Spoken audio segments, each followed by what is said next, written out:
గౌరవ మంత్రివర్యులు చాలా శాఖలు ఉన్నాయి, ఒక శాఖ పేరు చెప్తాను. రాష్ట్ర ఎక్సైజ్ శాఖ మాధ్యులు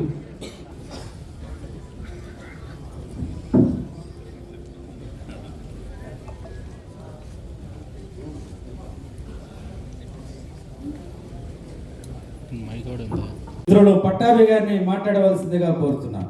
స్వచ్ఛాంధ్రకు పట్టాభిషేకం అప్రజాస్వామిక ప్రజా కంటకంపై రణభేరి మోగించిన ఉక్కు కంఠం మన కొమ్మారెడ్డి పట్టాభి గారికి పట్టాభిషేకం.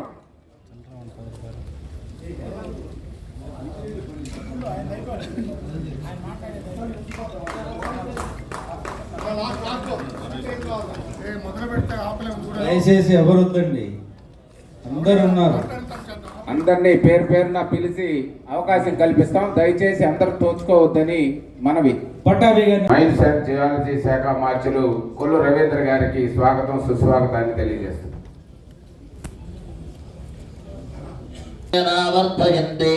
శతమేనమేవ శతాత్మానం భవతి శతమనంతం భవతి శతమితి శతం దీర్ఘమాయో అగ్నిర్వసుజిర్భవ ఆదిత్యాయ వతేజో భవ విష్ణురివ శ్రీమాన్ భవ బ్రహ్మాయురాయుర్భవ ఆయురాయుర్భవ ధాన్యం ధనం వసుం బహుపుత్రలాభకో శత సంవత్సరో దీర్ఘమాయు. శ్రీలక్ష్మీ ప్రసన్న వెంకటేశ్వర స్వామి దివ్యానుగ్రహ ప్రసాద సిద్ధిరస్తు.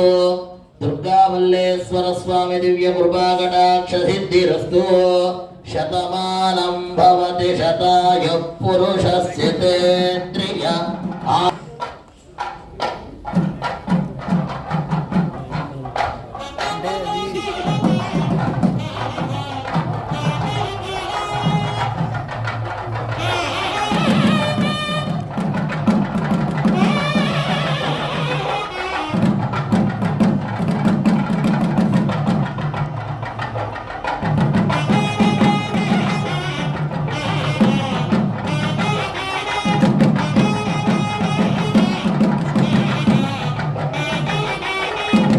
అభినందన తెలిపేటువంటి వ్యక్తులు చివరిలో ఉంటుంది.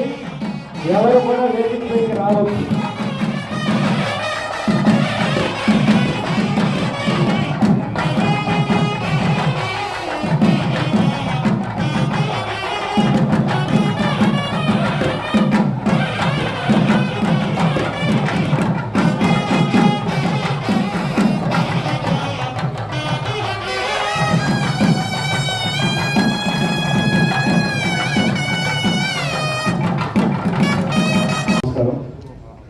ఈ వేదిక మీద ఉన్న వాళ్ళందరే కదా మనం ఇంత పవర్ఫుల్ మంచిగా చేసింది కూడా మీ అందరి సహకారంతోనే నేను వాళ్ళ ఎంపీగాను లేకపోతే ఇటువంటి అన్ని చోట్ల ఉండగలిగాం. ముఖ్యంగా మీరిద్దరూ అంతేకాకుండా పట్టాభి గారు మొదటి నుంచి నా ఎమ్మటువంటి నన్ను ప్రోత్సహించారు. మీతో పాటు ఉన్న మన అందరూ నాయకులు కూడా ప్రోత్సహించారు. థ్యాంక్ యూ మరొకసారి.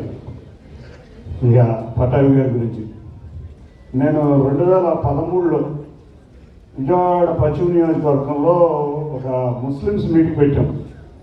ఆ రోజు పట్టాభి గారు ఉర్దూలో మాట్లాడారు.